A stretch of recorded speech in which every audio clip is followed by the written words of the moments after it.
नमस्कार, मैं सिद्धार्थ वरदराजन। आज हम बात करेंगे सुप्रीम कोर्ट के उस फैसले के बारे में जहां पे उन्होंने कहा कि 2002 के गुजरात दंगों में जो इल्ज़ाम नरेंद्र मोदी पे लगाया गया, नरेंद्र मोदी उन दिनों गुजरात के मुख्यमंत्री थे, कि किसी साजिश के एक साजिश को उन्होंने अंजाम दिया। उस इल्ज़ाम को सुप्रीम कोर्ट ने खारिज किया और साथ ही साथ सुप्रीम कोर्ट ने अपने फैसले में एक टिप्पणी ये भी रखी कि याचिकाकर्ता जो हैं ज़ाकिया जाफ़री और तीसरा सेतलवाद, कहीं ना कहीं उन्होंने प्रोसेस को अब्यूज़ किया है। लंबे अरसे से जो 17-16 साल तक इस सवाल को ज़िंदा रखने की जो कोशिश की, जो अलग अलग कोर्ट्स पे जो केस चलाए, ये जो है किसी अल्टीरियर मोटिव, किसी और वजह से उन्होंने चलाई होगी। और कोर्ट ने कहा कि इनके ख़िलाफ़ एक कानूनी कार्रवाई होनी चाहिए। इसको संजोग कह लीजिए कि या कुछ और, लेकिन 25 जून को ये फ़ैसला सुनाया जाता है और 26 जून को गुजरात पुलिस तीसरा सेतलवाद को और आरबी श्री कुमार जो एक पुलिस ऑफिसर थे गुजरात के, उनको गिरफ़्तार करती है। 26 June happened to be the anniversary of the emergency, जो एक काला दिवस माना जाता है इंडियन डेमोक्रेसी में। और मुझे लगता है कि कहीं ना कहीं ये जो गिरफ्तारी का जो डिसीजन है गुजरात पुलिस का, ये भी आने वाले दिनों में इंडियन डेमोक्रेसी के लिए एक बहुत बुरा दिवस माना जाएगा। लेकिन इन तमाम सवालों पे हम आज बात करेंगे अपूर्व जी से। आप इस गिरफ्तारी को किस नज़र से देखते हैं? इसकी सिग्निफिकेंस क्या है? Not just in terms of जो 2002 के जो कत्लेआम हुए गुजरात में, लेकिन आने वाले दिनों में भी जो ह्यूमन राइट्स एक्टिविस्ट हैं, जो सिविल सोसाइटी है, उन पे ये क्या असर पड़ सकता है इस गिरफ्तारी के बाद? तीसरा सेतलवाद की गिरफ्तारी और श्री कुमार की गिरफ्तारी, संजीव भट्ट को भी इसमें नामजद किया गया है और उन्हें भी एक तरह से गिरफ्तार किया गया है या किया जा रहा है। ये एक बहुत ख़तरनाक संकेत है भारत में उन लोगों के लिए जो मानवाधिकार का काम करते हैं और अलग अलग समुदायों के लिए काम करते हैं। यह हमें ध्यान में रखना चाहिए कि मानवाधिकार कार्यकर्ता समाज के कमज़ोर लोगों के लिए काम करते हैं, जैसे औरतों के अधिकार के लिए काम करते हैं, आदिवासियों के लिए काम करते हैं, दलितों के लिए काम करते हैं, अल्पसंख्यकों के लिए करते हैं। और इनके प्रति समाज की जो राजकीय संस्थाएं हैं, उन राजकीय संस्थाओं में पहले से ही सहानुभूति की कमी होती है। अगर एक साधारण आप घरेलू हिंसा का भी मामला देख लें, तो उस घरेलू हिंसा के मामले को पुलिस स्टेशन में ले जाकर एक एफआईआर दर्ज कराने की कोशिश एक औरत की कितनी सफल होती है, उसके लिए उसे आवश्यकता पड़ती है मानवाधिकार कार्यकर्ता की, जो उसके लिए उसकी तरफ से काम करेगा। और यही बात दलित की है, आदिवासी की है, मुसलमान की है या ईसाई की है। सर्वोच्च न्यायालय ने जो सबसे खतरनाक काम किया है, यह बात समझ में आती है कि उसने एक याचिका खारिज कर दी। जो याचिका यह कह रही थी कि सर्वोच्च न्यायालय ने स्वयं जो एसआईटी बनाया था, स्पेशल इन्वेस्टिगेटिव टीम, जिसका काम था इस बात की जांच करना कि जो गुजरात में हिंसा हुई उसके पीछे कोई साजिश थी और उस साजिश के सूत्रधारों में तत्कालीन मुख्यमंत्री और दूसरे लोग शामिल थे कि नहीं। और वह एसआईटी इस नतीजे पर पहुंची कि नहीं, ऐसी कोई साजिश नहीं थी और मुख्यमंत्री को उसने कहा कि नहीं, वो बेदाग हैं। इस बात को चुनौती दी ज़ाकिया जाफ़री ने, जो कि एहसान जाफ़री की पत्नी हैं, जिनका कत्ल 2002 की हिंसा में कर दिया गया था। और वे इस बात से सहमत नहीं थी एसआईटी के कि कोई साजिश नहीं है, और उन्होंने दोबारा सर्वोच्च न्यायालय को कहा जांच करें। उनकी मदद तीसरा सेतलवाद कर रही थी और तीसरा सेतलवाद ने एक कदम आगे जाकर अपने आप को एक याचिकाकर्ता भी रखा। तो एक तरह से तीसरा खुद एक खतरा उठा रही थी और वे ज़ाकिया की मदद कर रही थी।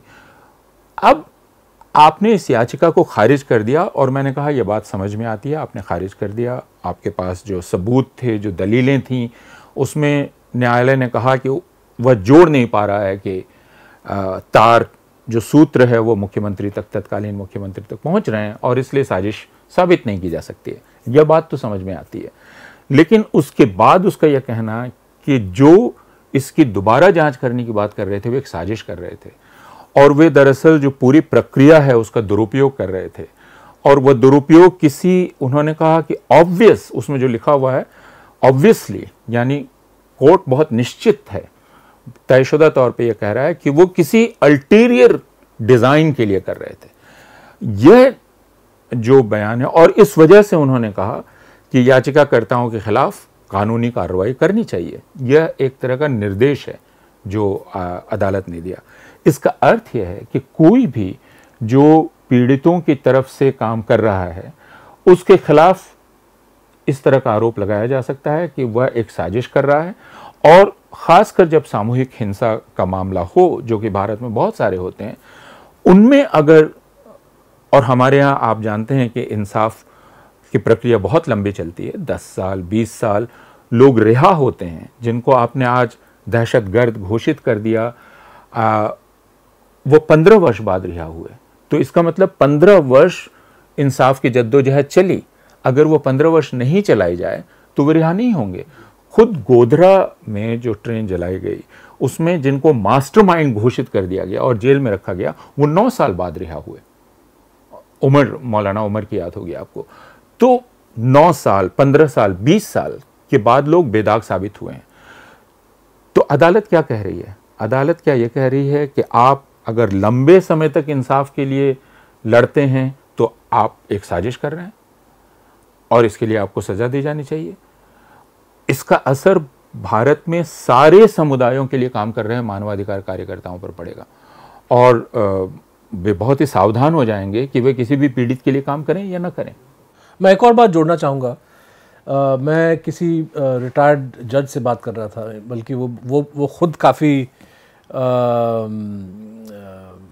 एजिटेटेड थे, बेचैन थे कि ऐसा जजमेंट जो है, और जजमेंट की जो भाषा है, लैंग्वेज है, कैसे ये लिखी गई। और उन्होंने बल्कि मुझे इसी टिप्पणी की ओर आकर्षित किया जहाँ पे कोर्ट कहता है कि इन पे कार्रवाई होनी चाहिए। और उनका कहना था कि यदि सुप्रीम कोर्ट के जजेस को तमाम रिकॉर्ड का अध्ययन करने के बाद ऐसा लग रहा था कि तीसरा सेतलवाद या जाकिया जाफरी या और भी जो लोग हैं, उन्होंने किसी अल्टीरियर मोटिव के लिए प्रोसेस को अब्यूज़ किया, तो कायदे से उनको नोटिस दिया जाना चाहिए था कि भाई ऑन आर स्टडी, मतलब हमारे इवैल्यूएशन में हमको लग रहा है कि आपने अब्यूज़िव प्रोसेस किया है, हमको लग रहा है कि आप पे कार्रवाई होनी चाहिए, मेहरबानी करके आप इस नोटिस के जवाब में अपना बयान दीजिए, स्पष्ट कीजिए अपना मौक़िफ़।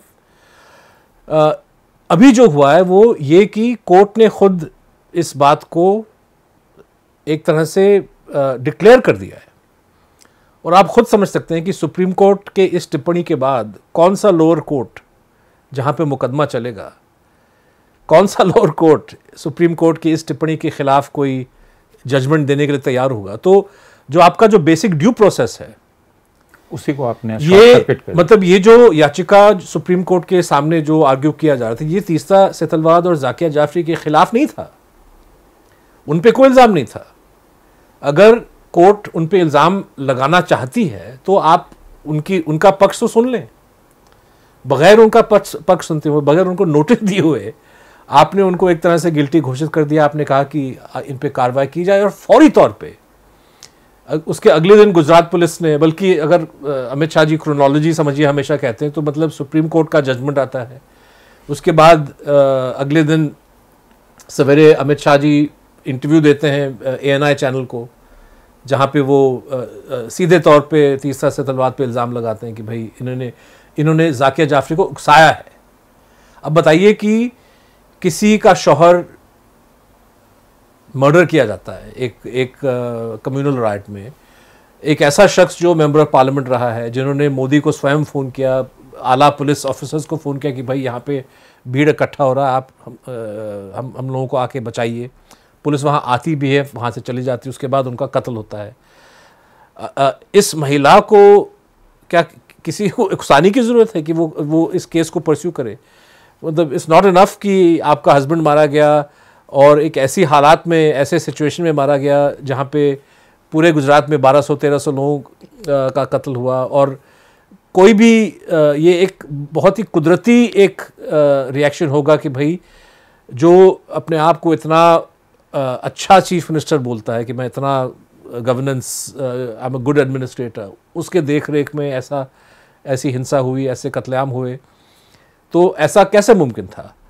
सो for the court to suggest कि भाई किसी ने इसको उकसाया, ये भी अपने आप में एक बड़ा अजीब ऑब्जर्वेशन है। लेकिन सबसे बड़ी बात कि आपने ऑलरेडी इनको गिल्टी घोषित कर दिया है, और गुजरात पुलिस ने अब एसआईटी जो है स्थापित कर दिया, गठित कर दिया है। वो एसआईटी कह रहा है कि जैसे, अच्छा ऐसा, हालांकि शायद गुजरात पुलिस की हमेशा मंशा रही होगी कि भाई जिन लोगों ने हमारे खिलाफ 20 साल से उंगली उठाई और केस चलाया, अब उन पे बदला लेने का अच्छा वक्त आ गया। लेकिन अब क्योंकि कोर्ट ने कह दिया है, तो बार बार गुजरात पुलिस इस बात को कह रहा है कि आदरणीय कोर्ट के मुताबिक जो है हमने इस केस को दर्ज किया, आदरणीय कोर्ट के आदेश के अनुसार जो है हम एसआईटी को गठित कर रहे हैं और इस केस को आगे बढ़ाएंगे। तो ये जो मतलब पॉलिटिकल ब्यूरोक्रेटिक जो एक वेंजफुलनेस है, अब जब कोर्ट का एक इस पे ठप्पा लग जाता है, तो ये इतना ख़तरनाक हो जाता है आम शहरी के लिए,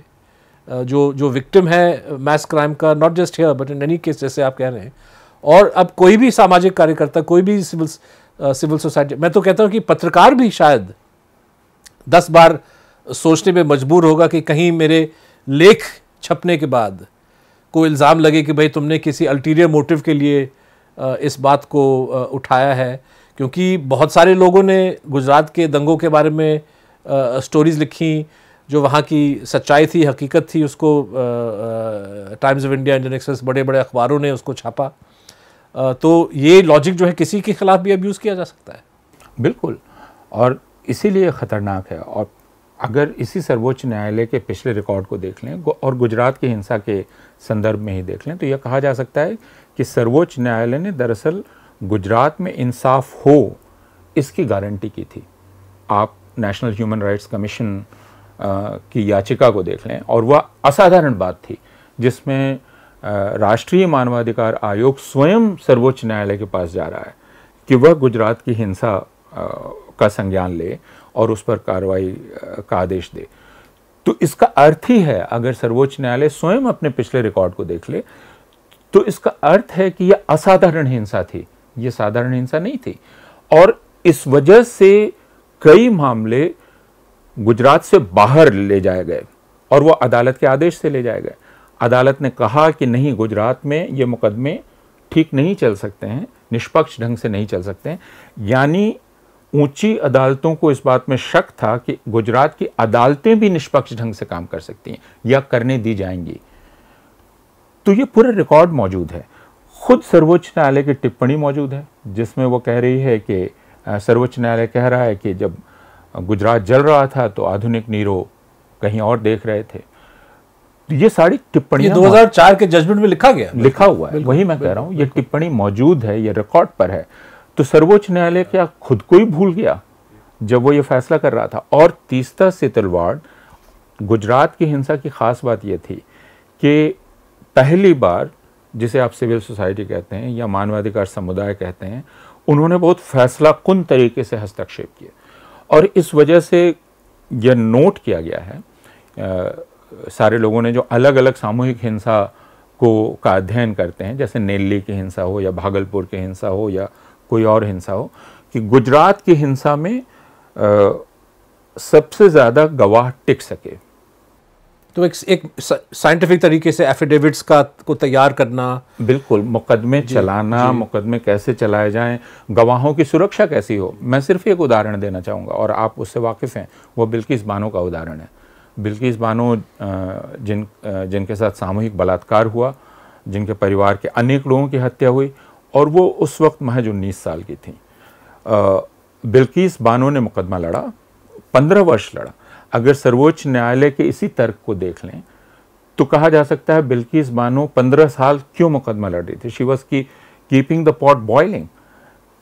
15 वर्ष मुकदमे के बाद बिल्किस बानो को इंसाफ मिला। और बिल्किस बानो को इंसाफ नहीं मिल सकता था अगर उसके साथ मानवाधिकार समूह नहीं होते, क्योंकि बिल्किस बानो जगह जगह बदल रही थी।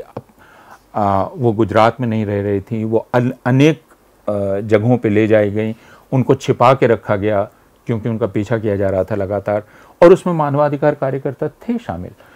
तो यह इंसाफ मुमकिन ही नहीं था अगर मानवाधिकार कार्यकर्ता गुजरात में सक्रिय नहीं होते। और मुझे लगता है क्रोध भी इसी वजह से है कि क्यों इन्होंने इंसाफ कराया, गुजरात में क्यों मानवाधिकार कार्यकर्ता। और गुजरात की हिंसा इसलिए भी अलग थी क्योंकि पहली बार टेलीविज़न उसको कवर कर रहा था। अब मैं आज सुबह ही देख रहा था राजदीप सरदेसाई का एक पुराना कार्यक्रम, एक छोटे से क्लिप, जिसमें राजदीप सरदेसाई इसी घटना को, गुलबर्ग सोसाइटी की घटना में एक गवाह को उनका संवाददाता इंटरव्यू कर रहा है, जिसमें गवाह बहुत स्पष्ट कह रहा है कि और उसको अदालत ने उसका संज्ञान लिया, जिसमें गवाह कह रहा है कि एहसान जाफरी साहब ने मुख्यमंत्री को फ़ोन किया और उन्होंने उनको गाली दी, ये अब्यूज्ड है। ये रिकॉर्ड पर है, आज भी आप उस क्लिप को देख सकते हैं। तो इसका अर्थ यह है जो आप कह रहे हैं, और कि सर्वोच्च न्यायालय ने अब रास्ता ही बंद कर दिया है किसी भी पीड़ित की मदद करने का रास्ता।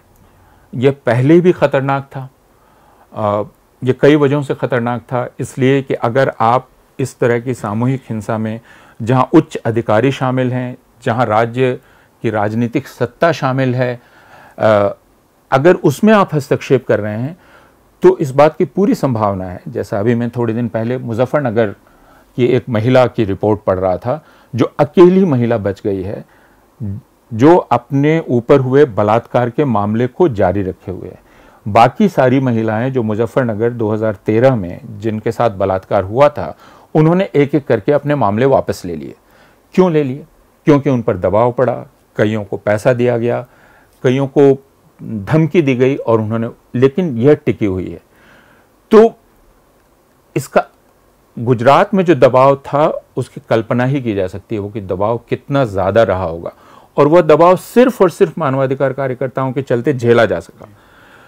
तो यह क्रोध इस वजह से इतना ज़्यादा है। लेकिन सर्वोच्च न्यायालय ने जो किया है वह इसलिए बहुत चिंताजनक है कि इसके बाद, अब जैसा आपने कहा कि कोई पत्रकार लिखने से घबराएगा, क्योंकि उस पर मुकदमा चलाया जा सकता है, और इसकी शुरुआत हो चुकी है। उत्तर प्रदेश में खुद वायर के पत्रकारों पर, दूसरे पत्रकारों पर, सिद्दीक कप्पन के जाने पर कि वो वहाँ रिपोर्ट करने जा रहे थे, उसको भी साजिश माना गया।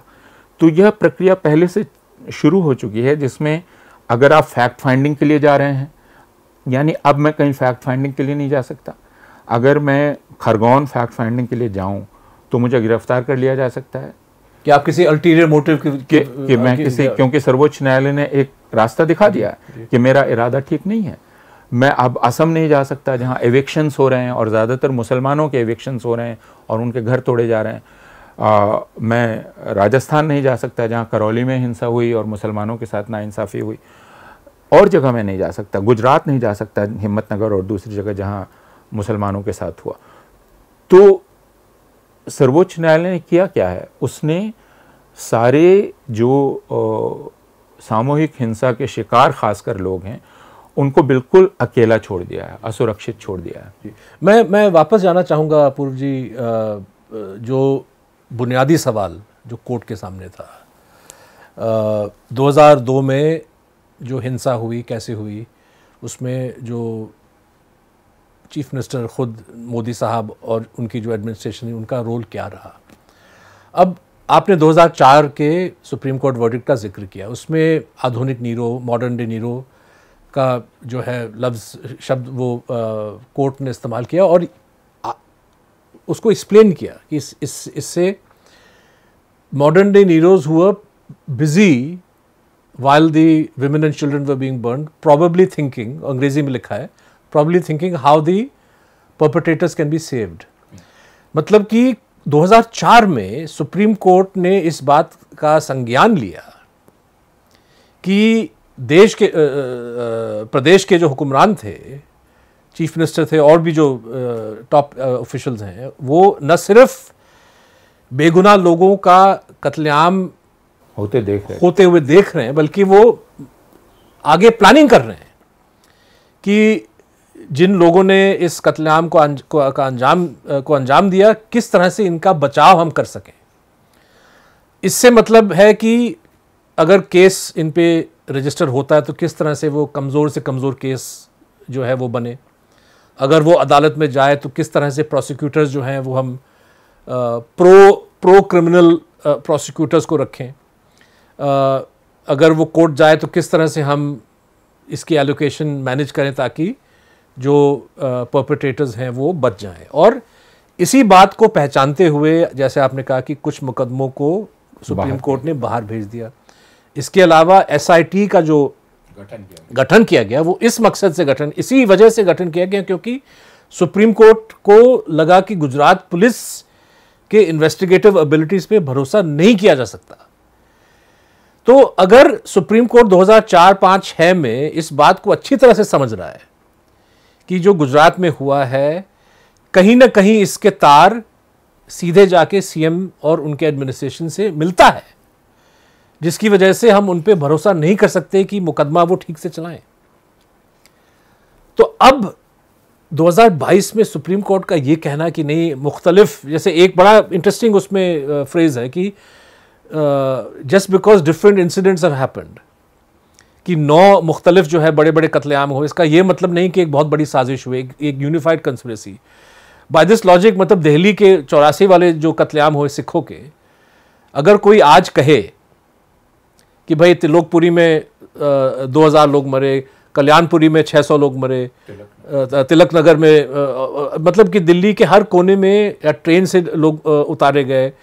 बहुत सारे जो चश्मदीद गवाह हैं उन्होंने बयान दिया कि भाई कांग्रेस के जो एक्टिविस्ट हैं, पॉलिटिशियंस, वो सब उसमें इन्वॉल्व थे। अगर अब कोई सीरियसली ये सजेस्ट करे कि भाई ये तो सिर्फ इंडिविजुअल केसेस थे, इसमें कोई कंस्पिरेसी, मतलब बीजेपी खुद कहता है, बीजेपी का लॉजिक खुद अगर 84 के कत्लेआम के हवाले से वो कहता है कि भाई ये अलग अलग इंसिडेंट नहीं थे, किसी साजिश के चलते किया गया और उसमें पुलिस का हाथ तो था ही था, लेकिन साथ में जो पॉलिटिकल लीडरशिप है वो तो इन्वॉल्व था। तो अब हम इस बात को कैसे मान लें कि गुजरात में दीज इंसिडेंट्स आर अनकनेक्टेड, और not only are they unconnected, लेकिन जब सुप्रीम कोर्ट इस बात को मान रहा है कि गुजरात गवर्नमेंट इंसाफ दिलाने में इंटरेस्टेड नहीं है। आप इंसाफ दिलाने में इंटरेस्टेड क्यों नहीं होंगे? फर्ज करिए कि आप बेकसूर हैं, फर्ज करें कि मोदी जी की बात मान लें कि वो नहीं चाहते थे कि ऐसा कत्ल हो और वो रोकने की पूरी तरह से कोशिश की, तो कम से कम कत्लेआम के बाद आप पूरी कोशिश करते कि जो मर्डरर्स हैं उनको आप पकड़ लें, उन पे आप मुकदमा चलाएं। लेकिन गुजरात सरकार ने ऐसी कोई जो है वो अर्जेंसी नहीं दिखाई, बल्कि उसका उल्टा दिखाया, जिसकी वजह से सुप्रीम कोर्ट इसमें इन्वॉल्व हुआ। तो मुझे लगता है कि अगर तीसरा सत्यवाद के सवाल को हम साइड में भी रखें तो जो बुनियादी फैसला है वो उसकी भी लॉजिक मुझे बहुत कमज़ोर लगती है, क्योंकि जब आप खुद पिछले 15 साल से मुख्तलिफ अलग अलग सबूत देख चुके हैं जहां पे complicity of Gujarat government is obvious, और इस मुकदमे में, इस याचिका में इस बात को भी समझना बहुत ज़रूरी है कि जाकिया जाफरी और तीसरा सत्यवाद ये नहीं कह रहे कि हमने पूरी तरह से साबित कर दिया है। दो सिविलियन इस बात को कैसे साबित कर सकते हैं? ये तो एक प्रोफेशनल इन्वेस्टिगेशन जिसमें बहुत सारे लोग इसमें इन्वॉल्व हों, इंडिपेंडेंटली काम करें, रिकॉर्ड्स को समन करें। उनका तो सिर्फ ये कहना था कि भाई तथ्य के आधार पे दोबारा जांच की जाए, एक जांच होना ज़रूरी है, और कम से कम एक एफआईआर रजिस्टर, जैसे राजू रामचंद्रन जो एमिकस क्यूरे थे, उन्होंने कहा कि कम से कम हेट स्पीच के लिए, मतलब नरेंद्र मोदी के जो आपत्तिजनक बयान थे उनके लिए तो हो, जिनका उस वक्त वो जो तकरीरें उन्होंने दी वो आग पे पेट्रोल छिड़कने वाली बात थी एक तरह से, उस पर मुकदमा हो। बल्कि राजू रामचंद्रन का तो कहना था कि भाई जांच हो चुका है, उन पर प्रोसीडिंग्स होनी चाहिए। लेकिन इन तमाम चीज़ों को एसआईटी ने रिजेक्ट किया और सुप्रीम कोर्ट ने अब उसको अपहोल्ड कर दिया। तो कहीं ना कहीं मुझे लगता है कि कोर्ट का जो लॉजिक है, किस तरह से क्राइम को और जो बोझ वो याचिकाकर्ताओं पे डाल रहे हैं कि आपने प्रूव नहीं किया, भाई वो कैसे प्रूव करेंगे? उनके पास साधन ही क्या है? मतलब वो तो एक केस बना रहे हैं कि भाई पुलिस इसको इन्वेस्टिगेट करे, और क्योंकि गुजरात पुलिस काबिल नहीं थी, इंटरेस्टेड नहीं था, इसलिए एसआईटी का गठन हुआ। एसआईटी की इतनी कमजोरियां जो हैं वो सामने आई। मनोज बिट्टा ने जो किताब लिखी थी 2014 में, जहाँ पे एक सीरियस तरीके से एसआईटी रिपोर्ट को उन्होंने एनालाइज किया था। हाँ। और ऐसे ऐसे उसमें खामियां, एक मैं आपको मिसाल दे देता हूँ, हालांकि हम ज़्यादा डिटेल में नहीं जाना चाहते, लेकिन एक अगर मैं मिसाल दे दूँ, चशमदीद गवाह कहते हैं कि भाई एहसान जाफरी ने मोदी साहब को फ़ोन किया। घटना घटती है 28 फरवरी तकरीबन 3:45-4 बजे। मोदी साहब का कहना है एसआईटी के फाइनल रिपोर्ट में कि उनको गुलबर्ग सोसाइटी के बारे में सूचना सिर्फ रात के 8:30 बजे दी जाती है, लेकिन एसआईटी ने उनको उन फोन कॉल्स के बारे में नहीं पूछा। मोदी साहब कह रहे हैं कि 3-4 बजे 4-5 बजे थ्रू आउट द डे वो व्यस्त थे और ऑफिसर्स से अलग अलग रिपोर्ट्स ले रहे थे। तो ऐसे कैसे मुमकिन है कि आपके कैपिटल सिटी के एकदम सेंटर में एक फॉर्मर मेंबर ऑफ पार्लियामेंट के साथ 40 लोग मारे जाएं और आपको सिर्फ 8:30 बजे रात को खबर मिलती है, जबकि उसके ठीक पहले पुलिस कमिश्नर वहां मिलके जा चुके हैं। बिल्कुल, पीसी पांडे एहसान जाफरी से मिलके जा चुके थे, थे और पीसी पांडे के जाते ही हत्या हो जाती है। बिल्कुल। तो सिर्फ यह नहीं, अगर हम बहुत ही संक्षेप में शुरू से देख लें, क्यों काफ़ी संदेह हैं। संदेह इसलिए है कि साबरमती एक्सप्रेस के कोच नंबर 6 में आग लगती है और मुख्यमंत्री फ़ौरन वहाँ पहुँच जाते हैं। वो एक तरह से निरीक्षण करते हैं उस कोच का, जो किसी भी क्रिमिनल इंसिडेंट को अगर इन्वेस्टिगेट आप कर रहे हो तो उसके प्रोसीजर को वायलेट करता है। यानी जो जहाँ क्राइम हुआ है उसको आपने कॉर्डन ऑफ नहीं किया, और वह पहला उल्लंघन स्वयं वहाँ के मुखिया के द्वारा होता है, राज्य के मुखिया के द्वारा होता है। उसके बाद जो पहला बयान आता है, उस पहले बयान में यह सजेशन है, जबकि कोई जांच नहीं हुई है या पता नहीं है कि आग कैसे लगी है, लेकिन ये निष्कर्ष निकाल लिया जाता है कि यह एक दहशतगर्द कार्रवाई है और एक धमकी सी दी जाती है कि इसको हम दोहराने नहीं देंगे। अब ये कोई भी जो संवैधानिक पद पर बैठा हुआ है वो पहला बयान ये देगा कि आग लगी है और इसकी जांच होगी और हम किसी नतीजे पर अभी नहीं पहुंचे हैं क्योंकि इसकी जांच नहीं हुई है, लेकिन वो पहले बयान में ही नतीजा बताता है और इससे वो एक संकेत भी देता है। शांति के जिस बयान की वो बार बार बात करते हैं, या मनोज मित्ता ने भी लिखा है, और एसआईटी की पहली रिपोर्ट जो 2010 की थी उस रिपोर्ट में भी ये लिखा गया है कि वो बाद में आती है, लेकिन यह एक तरह से परोक्ष धमकी वाला बयान पहले आ जाता है। तो 2010 की अगर एसआईटी की रिपोर्ट को देखें 2012 की, तो उसमें काफ़ी फ़र्क, जो क्लोजर रिपोर्ट उनकी है उसमें काफ़ी फ़र्क है। एक तो ये अगर आप देख लें, फिर लाशों के अहमदाबाद पहुंचने का, उनको उस तनाव भरी स्थिति में पहुंचाए जाने का, और उसके बाद बंद का आह्वान होने पर पर्याप्त तैयारी नहीं होने का, ये सारी चीज़ें सबूत देती हैं। और आप तो स्वयं गए थे और आपने एक किताब भी संपादित की है। उस वक्त जो विश्व हिंदू परिषद के नेता थे केका शास्त्री का बयान मुझे याद है, जिसमें उन्होंने कहा था हमारे बच्चे थोड़ी ज्यादती हो गई। यह बात सबको पता है कि दुकानें पहचानी हुई थीं, आपने पहचान कर हमला किया।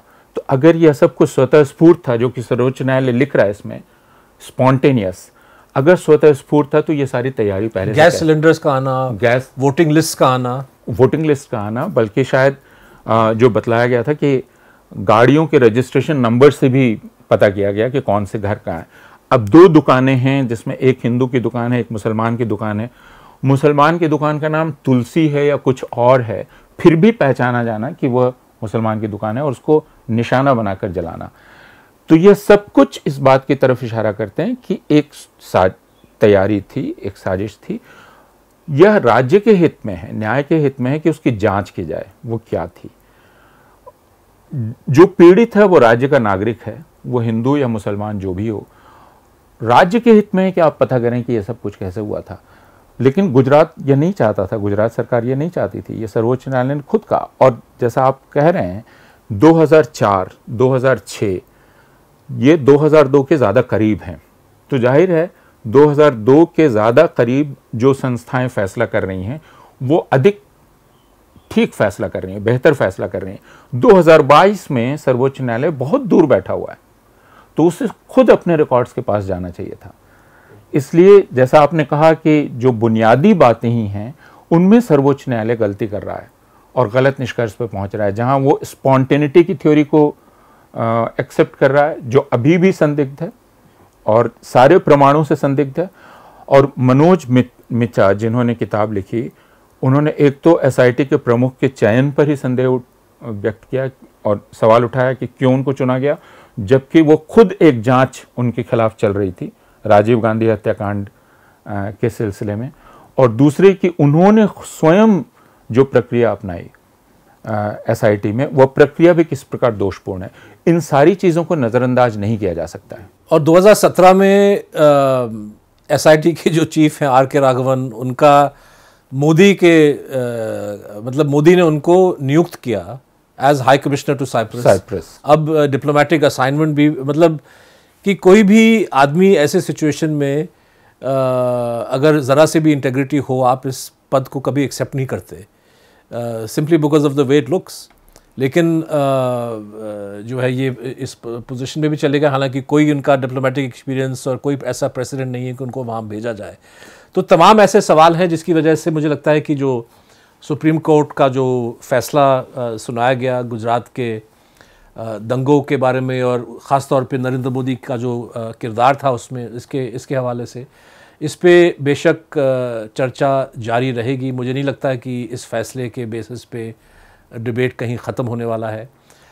2002 में गुजरात में जो हुआ, 1984 दिल्ली में जो हुआ, बहुत सारे ऐसे कत्लेआम हिंदुस्तान के मॉडर्न हिस्ट्री में हुए हैं। दिल्ली में, भागलपुर, बॉम्बे, हाल ही में एनिवर्सरी रही हाशिमपुरा मलियाना।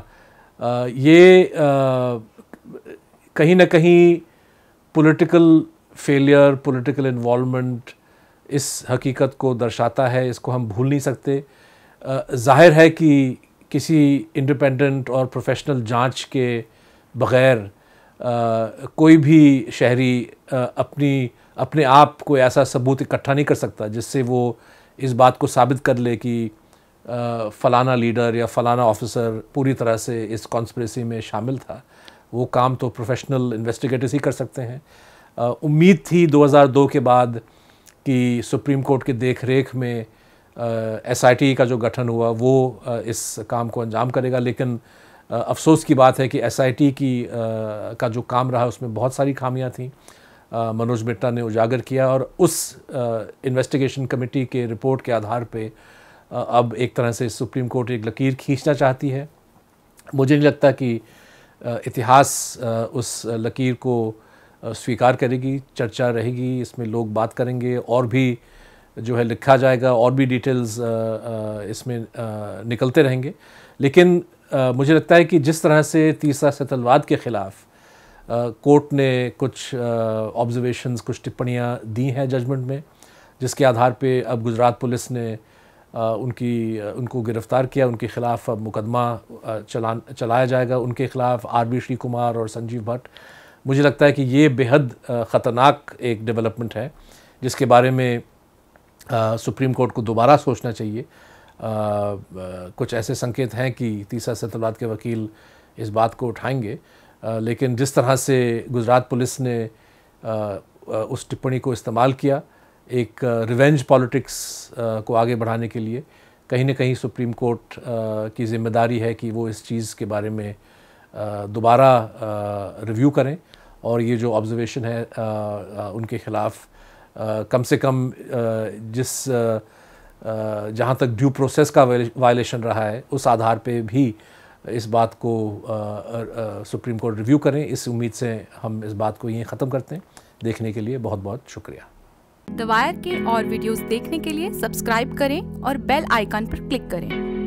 स्वतंत्र पत्रकारिता की आर्थिक मदद करने के लिए डिस्क्रिप्शन में दिए गए लिंक पर जाएं और अपनी राशि चुनें।